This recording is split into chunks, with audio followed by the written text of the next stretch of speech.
Dear friends, welcome to the next session for Information Security Fundamentals.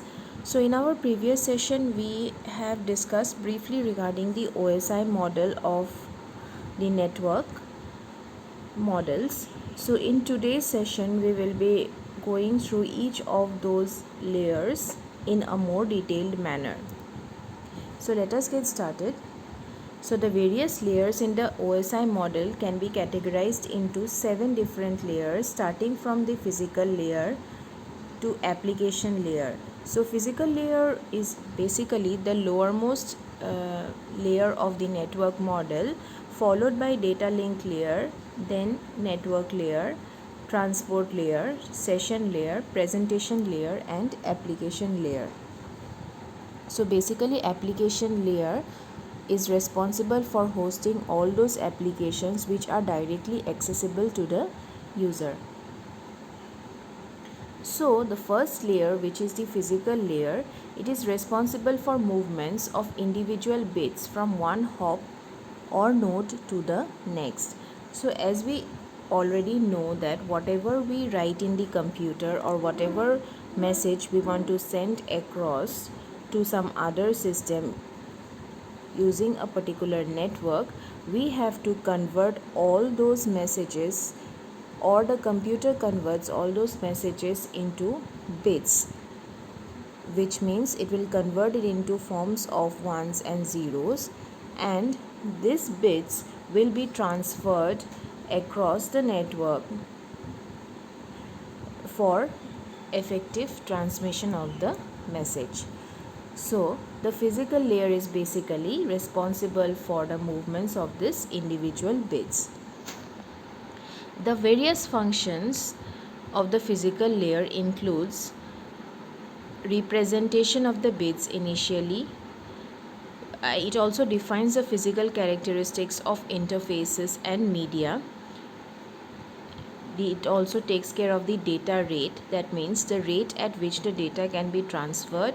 It also considers synchronization of the bits, because if your bits are not synchronized or if they are not in proper order, the message will hold no meaning. It is responsible for line configuration. It can either be a point to point or a multi-point configuration. There is physical topology associated, which is mesh, star, ring, or bus. So we have already discussed this topology related concepts in our previous sessions.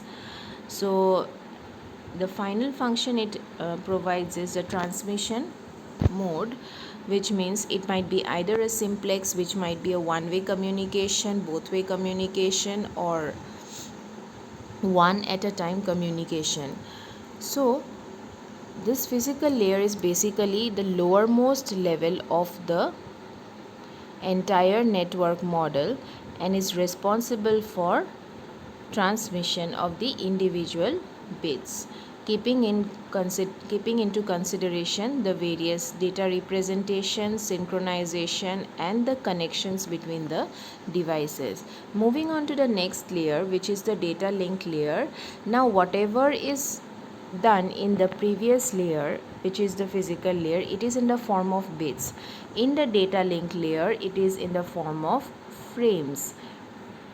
So when we are talking about frames, we are essentially clubbing the bits, or we are grouping the bits into small frames, and these frames are basically transferred from one hop to the next using this data link layer.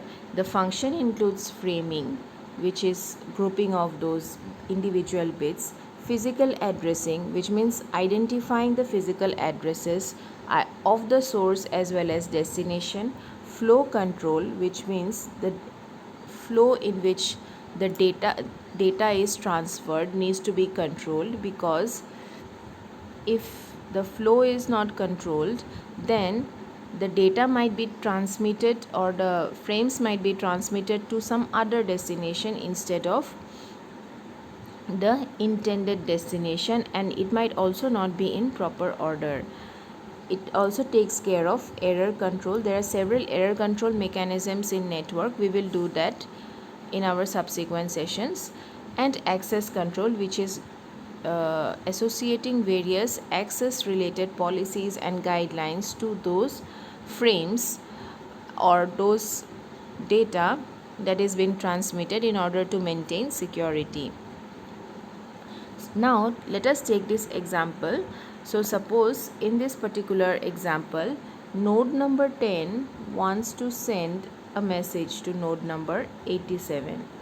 So 10 and 87 are basically the physical addresses of both the systems.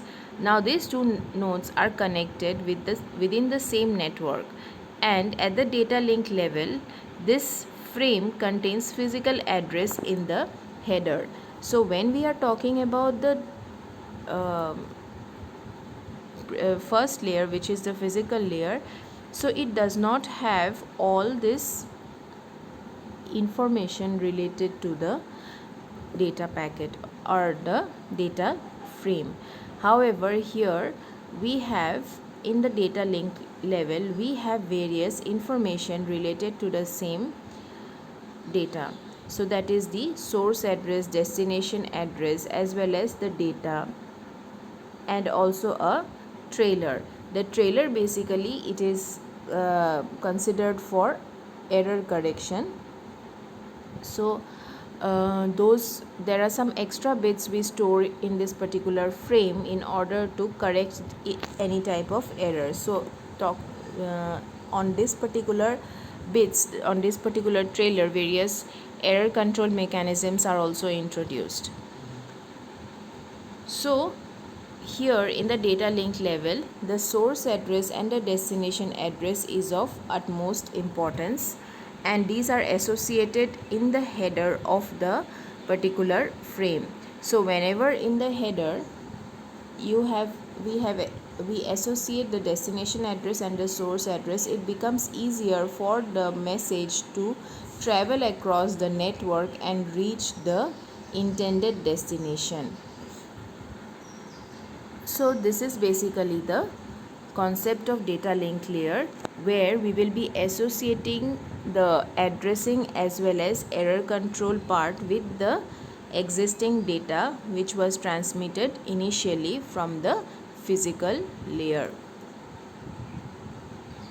Talking about the next layer is the network layer. It is responsible for the delivery of individual packets. Now slowly we are getting upgraded from bits, then to frames, and now in network layer we call the same data as individual packets. Now what are the changes which are introduced in each of the levels that is important from the concept of network security as well as transmissions? Now these individual packets will be transferred from the source host to the destination host. So in the previous two layers we were talking about just from one hop to the next hop. Here it is considering from the source to the destination. So if we are talking about hops from one node to the next node, it might either be within a single network, or it might be within multiple networks, but it has to be the next possible node or next possible jump from one node to the next node. However, in network layer it considers all the nodes which comes in between the source and the destination. So the functions related to this layer is source to destination delivery, responsible from the delivery of packets from the original source to the final destination. Now please note that when we are talking about from the original source to the final destination, it takes care of all the intermediate hops that might be there in between this source and destination. There are various other functions related to network layer. It also considers logical addressing and routing. Now logical addressing essentially is the it is also, we can say that it is one of the supporting addressing schemes associated with the physical addressing part. So physical addressing, basically the physical addresses, they don't change, but logical address or the network addresses, you can use it according to your own will, provided that you maintain the guidelines of its usages. Now if we look at this example, which basically represents the network layer concept, so here also node 10 wants to send a particular message to node 95. So 10 and 95 are the physical addresses. Now in between there are several hops which are associated. So from A it has to jump to E, from E it has to go to T, from T it has to go to N, then from N it has to go to M, and from M it has to go to P. So there are several hops involved. So if we consider the individual hops, we can either consider it as a concept of physical or a data link layer concept, but here we are talking about network layer. So our ultimate aim is to travel all through this particular hops and finally reach this point. So but the main problem here is both A and P are basically located in two different networks which are connected via these two routers in a ring topology. So because the two devices are located on different networks, we cannot use only the physical addresses. We have to associate logical addresses, because physical addresses basically have only local influence. So logical addressing scheme is also known as universal addressing scheme, and it can pass through LAN boundaries, and the network addresses have this characteristic. So if you look at this data frame which is considered here, so basically we have to send data from A to P, and it has the source destination as 10 and destination address as the next possible hop, which is basically the router. So if you look at this particular data frame, the data is traveling along with the source address and the destination address. The source physical address and the destination physical address within the same LAN. So from A it will be initially moving to the router, which will connect A to the next possible network. So after here, immediately if you look, the next frame will be having different addresses associated. The source and the destination remains the same. However, the source physical address becomes the address of the router, and the destination physical address becomes the address of the next router, which is in the separate LAN. So once the packet reaches this particular router of the next network or of the other network, it will now figure out to which destination or which node that packet is intended to. So since here it is already mentioned that the source is A and the destination is P, P is again situated in different LAN, and this packet has already reached the router which is hosting the destination. It will straight away send the packet to the intended destination, which is P. However, if you notice here, the physical addresses changes as 95 and 66. So 66 is basically the source physical address of the router, and the destination physical address is basically 95, which is the physical address of P. So this is just a brief concept. When we will do this in detail, we will understand it in a better way as how things takes place between two different networks trying to communicate with each other with a particular source and destination. The next layer in the network layer is the transport layer. The transport layer is basically responsible for the delivery of message from one process to another. So until now we have been discussing about source and destination, physical addresses and logical addressing schemes. Now here in transport layer we basically talk about process to process delivery. That means which process is trying to communicate with which process. Suppose there is a system, or let's talk about the source system, and in the source system you have opened a web browser and typed www.google.com. So that is a process which is running in the source machine, and we have to actually connect to the destination process where the source process wants to communicate. That means we have typed google.com and we want to access the google.com server or Google server which is situated in some other network. So the process which will be running on the destination server or destination machine is basically the process that we want to communicate to. So here transport layer will be identifying which process would be communicating with which process in the destination machine. So the various functions related to transport layer is port addressing, segmentation and reassembly, connection control, which may be connection oriented or connection less, flow control and error control. Port addressing essentially means the different types of ports which the system or the network will provide in order to communicate with different processes in the same machine.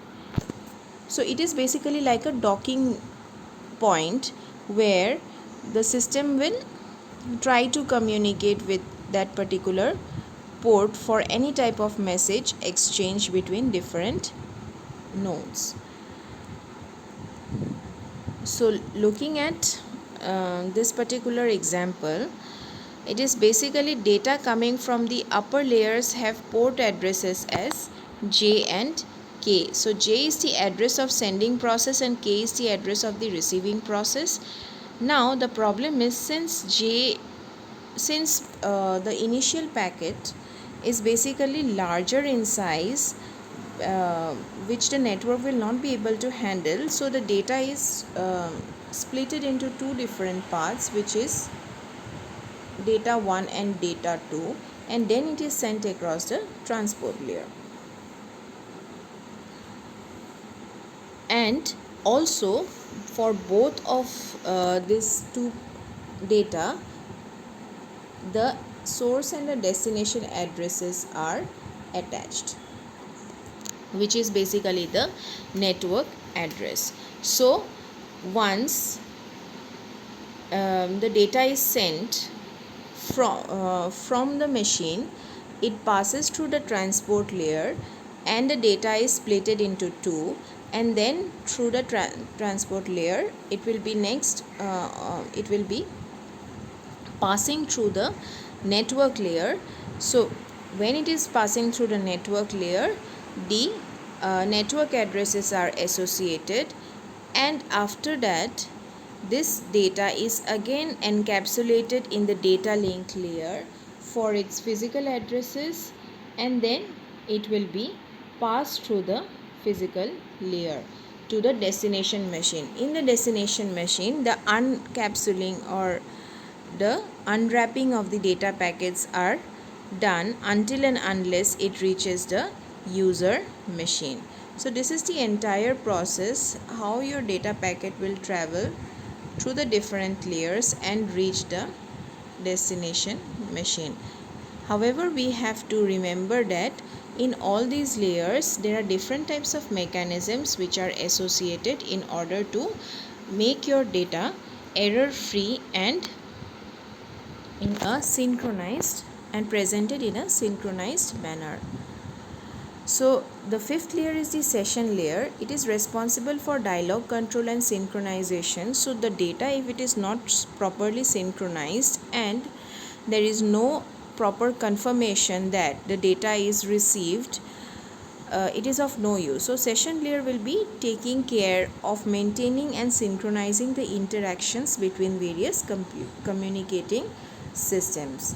So essentially it provides services like dialogue control and synchronization of the data. The sixth layer is the presentation layer, and basically it is responsible for translation, compression and encryption. Now data, it cannot be sent in the form of read in the form of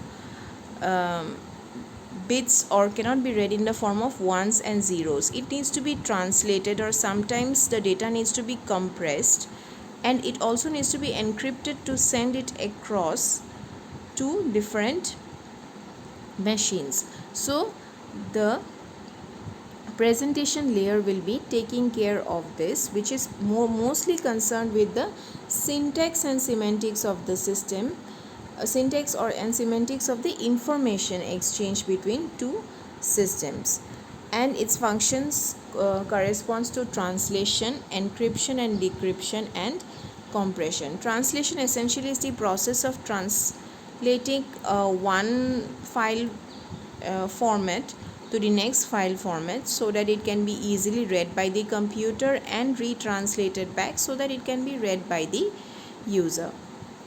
Encryption and decryption is the process of associating security related coding schemes with your message, and compression is data compression, which is basically a method used to compress the data so that it can be transferred easily across a network. The seventh and the final layer is the application layer, and it is the highermost layer, and it is responsible for providing services to the user. So whatever the user will see is basically in this layer, and whatever the user will be sending will start off with this layer and end with this layer. So the main functions of application layer is, it is basically a network virtual terminal. That means it is a terminal where you can write your messages and send it, or read the messages that has been sent to you, or receive the messages which are being communicated to you. It also provides services like file transfer and access, mail services, directory services, and accessing the World Wide Web. So application layer basically hosts the various interfaces which are needed for the user to write his message and send it. And after it is been written and sent, it will then be encapsulated with the various algorithms and mechanisms that each layer has to provide, until and unless it reaches the lowermost layer, which is the physical layer, and the message gets transmitted through the physical layer. Now talking about this model, if we categorize them, we can further group them into three important groups. One is the user support group, which is basically concerned with the application, presentation and the session layers, and we have different functions associated with all these layers, like network process to application, data presentation and encryption, inter-host communication, etc. The next important group is the user network. So here we have the transport layer, and we call the data unit as a segment, and we basically use this for end-to-end connections and reliability, because mainly transport layer is concerned with process to process delivery.